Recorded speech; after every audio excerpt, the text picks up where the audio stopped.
Hey friends, it's TJ. So today I am having some hibiscus tea.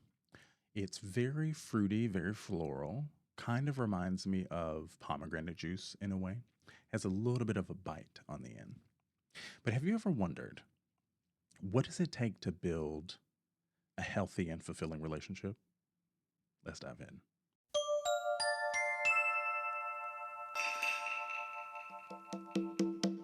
So, relationships are a lot like flowers, as I'm sitting here having this hibiscus tea. Um, They require nurturing and care in the right environment to really flourish and grow, so that they are healthy and thriving, right? But what does what makes a healthy relationship? I think that's a question that gets tossed around a lot, and a lot of the friends that I speak to who are engaging in new relationships, whether they be romantic or friendships or work relationships, oftentimes ask, like, how can I create a healthy relationship with this person? And I truly think it is built on this foundation of trust, first and foremost, and effective communication. I think those are the two pillars of a good, healthy, sustainable relationship. And one can't exist really without the other. Um, and there are other aspects of a healthy relationship that I think we can get into when it comes to mutual respect and a sense of safety, to truly be yourself, right? Because when you go into a relationship, especially something that is romantic, that ultimately could become a partnership, you want to make sure that you have some sense of safety in that to really be your most authentic self, right? I think we oftentimes go into relationships trying to be something that we're really not in order to appease or please the other side. But I think at least for my generation, I think we oftentimes go into relationships trying to please people, and we lose sight of one, who we actually are. But then also we lose sight of what the foundation of that relationship is in the process, right? We build this entire relationship up with someone based on something that isn't true, based on this lie. And I think if we start at the ground floor of really being open and honest and communicating and providing trust both ways, that is the basis of really building a real fulfilling and healthy relationship. Um, and we can take romantic relationships out of the mix, even just friendships. You know, think about where you started with, say, your best friend, right?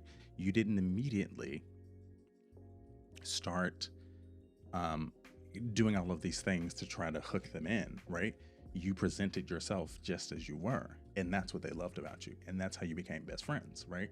I oftentimes think about some of the long-term friendships that I've had, with most of them being from my teenage years. Like, I have four best friends that are all friends that I met in school when I was younger, that are still very strong friendships now. And I would even say that to a degree we consider each other family at this point, because we entered into our relationships with this trust, this understanding, in this sense of openness right out the gate. And am I saying that you need to be completely transparent when entering into these relationships? No, you don't have to be. What I'm saying is, if you're after trying to build a healthy relationship from the start, instead of getting to a point in your relationship where then you're starting to question all of these things, you're starting to question, the truth and the health, and is this relationship serving me anymore? If you start on the ground floor implementing these ideas of trust and effective communication, you're more likely to really allow that relationship to grow into something beautiful. One of my friendships, we met in high school, ninth grade. And I consider him a brother. I have two of those friends. But this one specifically, we met in ninth grade. We met in health class. And there was no question of if we were going to be friends. It was just a matter of time. Because when we met, we immediately recognized each other. You know, when you have that feeling when you see someone and you immediately connect, that's exactly how our friendship started. And it was very odd, like younger me back then. It was very odd because I think that was the first relationship that I cultivated on my own that wasn't a part of being introduced to someone, or that was a family member, or explicitly romantic, that I put all my cards on the table, right? I showed all of myself. We did that for each other. And because of that, I think we became the best of friends very quickly. And I think, you know, one of the key factors in achieving a fulfilling and healthy relationship is support and encouragement and a sense of belonging, a sense of feeling like this makes sense, right? I think we do find ourselves in relationships that no longer serve us anymore, where there is no longer a sense of belonging in that space with that person. And I think that is a part of growth. I think it's part of personal growth. And I think that it's okay to outgrow someone. And I say that to say that, you know, everyone's journey is completely different, right? And I am a firm believer that sometimes you are meant to be in someone's life for a moment. And a moment could mean a year, it could mean 5, it could mean 10. But I think if we are more honest with ourselves in that, we are less hurt when those relationships come to an end, because they no longer serve us and the two of you are going in two different directions. And I think the maturity in that is really acknowledging and accepting that, okay, we've been friends or we've been in a relationship romantically for X amount of years, but now our paths are no longer intertwined. We're moving in two separate directions. And that's okay, because your journey is not my journey, right? And ultimately, we have to learn to accept and be okay and appreciate the fact that, yes, sometimes people can run parallel for a very long time, but also sometimes because people are going through their own journeys and going through their own personal growth, you might not end up at the same destination, and that's okay. And I think that then becomes the problem of what I have encountered with other friends who have spoken to me about romantic relationships, when they feel like they can't seem to find the right person, right? They can't seem to get over this hump or this slump that they're in. And I think the reality of that situation is really that you just don't have the same journey as someone else that you've met. And it might have aligned temporarily, but ultimately your destination is not their destination. And I think being okay with that and understanding that and being mature enough to acknowledge that is where the personal growth aspect comes into play, because you then are able to sit with yourself and be happy with yourself, and to acknowledge with yourself that I'm on a certain path and I'm trying to achieve these certain goals and these certain benchmarks in my life, that yes, I would like to have someone along the way with me, enjoy all of those things, but ultimately it is my journey, and my destination could have someone in it or it could not. And I think the closer we get to being okay with that, the less friction we will have in our lives where we feel as if we can't get a win. But let's talk about romantic relationships for a second. I have been fortunate enough to be with someone for over 16 years. And I am so grateful for the growth that we've been able to go through together, because a lot of times people in our age bracket tend to chase a certain idea of a relationship that is not really conducive to their journey or their destination, right? They chase an idea of what a relationship is supposed to be, or what their parents' relationship was, what they saw when they were a child.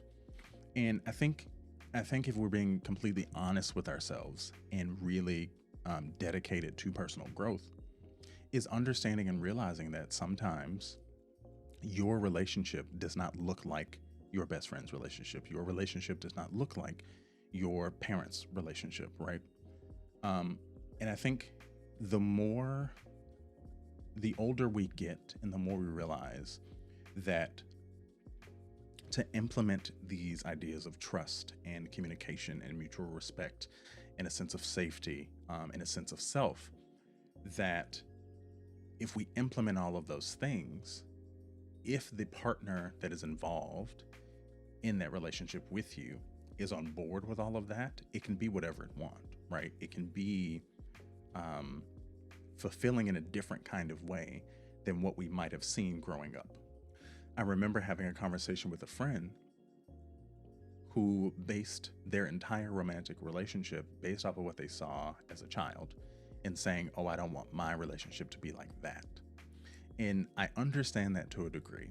However, I think when you compare yourself and your journey and your relationship to someone else's, it's not a fair comparison, right? Because the life that the one you're comparing your relationship to led is not the same as what you're currently living, right?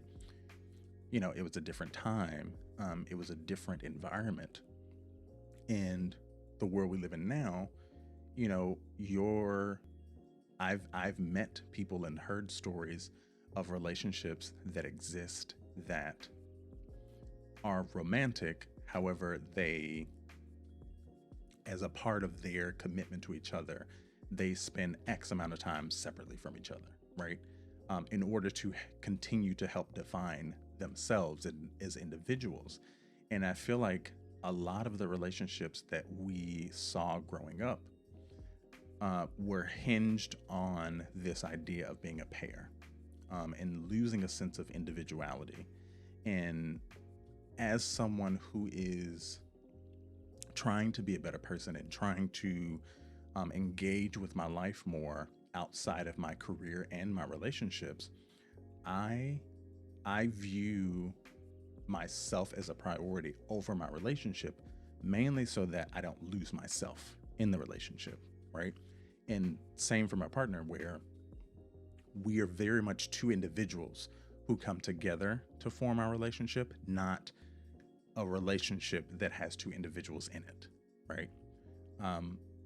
And I think that is one of those very nuanced ideas and practices that comes with time and comes with age, to really see yourself first and understand to how to prioritize yourself when it comes to the life that you want to live. My partner and I have had conversations in the past where we've sat down and said, okay, if I book this job that takes me out of town for a year, are you going to be okay with that? And immediately the answer was yes. And not because that's the answer that I wanted, but because my partner as an individual also understands that the life that I want is not necessarily the life that he wants, right? The life that we are collectively living together may involve time where we are not physically in the same space. And that's what I mean by when I say safety to be your most true, authentic self. Because remember, before you came into a relationship, you were a whole person before you met this person, right? And so to diminish yourself in order to fit into a box or to fit into a concept that is restrictive of you as a payer, I think is a disservice to yourself. And I think it's a disservice to the growth potential that you do have. And so remember that when we're thinking about romantic relationships specifically, is that just as much as you are a part of this pair, you are just as much a individual. And to dismiss that or to negate that is a disservice to yourself. I think one of the things that I am most grateful for in my friendships is the fact that we have open communication. And for all of them, that's how we started our friendships. We allowed ourselves to talk about everything and to not feel restrictive of topics of conversation that we could have with each other.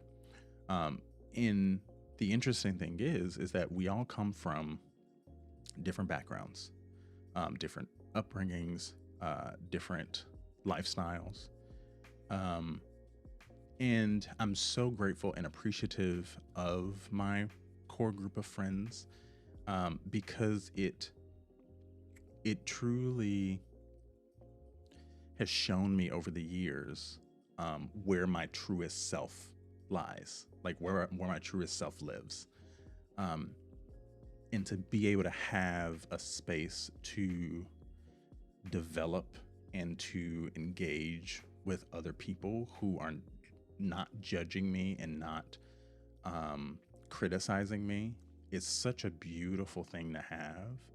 And it's such an amazing friendship that I don't think I ever knew that I needed until I was in it, especially as I've gotten older. I also think that one of the more amazing things of my friendships is the sense of compassion. It is very much a judgment-free zone. And we all allow, like, my individual relationships with each of them, it goes both ways, to where sometimes we run an idea by each other, or talk about something that's sensitive to us. And so we allow space with each other to be compassionate with each other. And sometimes it's legitimately, I need to call you and rant about something, or I need to call you and cry about something, because no one else will understand it but you. And so I love all of those connections that I have in those friendships. It has helped shape who I've become as a person, because I have those, like, core group of friends. So I would like to leave something with you today, friends. I want to encourage you to really start to nourish those friendships, those partnerships, those romantic relationships, and start to tend to them a little more. And remember those pillars that are effective communication, mutual respect, and allow yourself to be vulnerable and compassionate in those relationships. Because I do believe that if we start to look at our relationships as a whole, using those 4 tools, there's nothing that you can't get through together.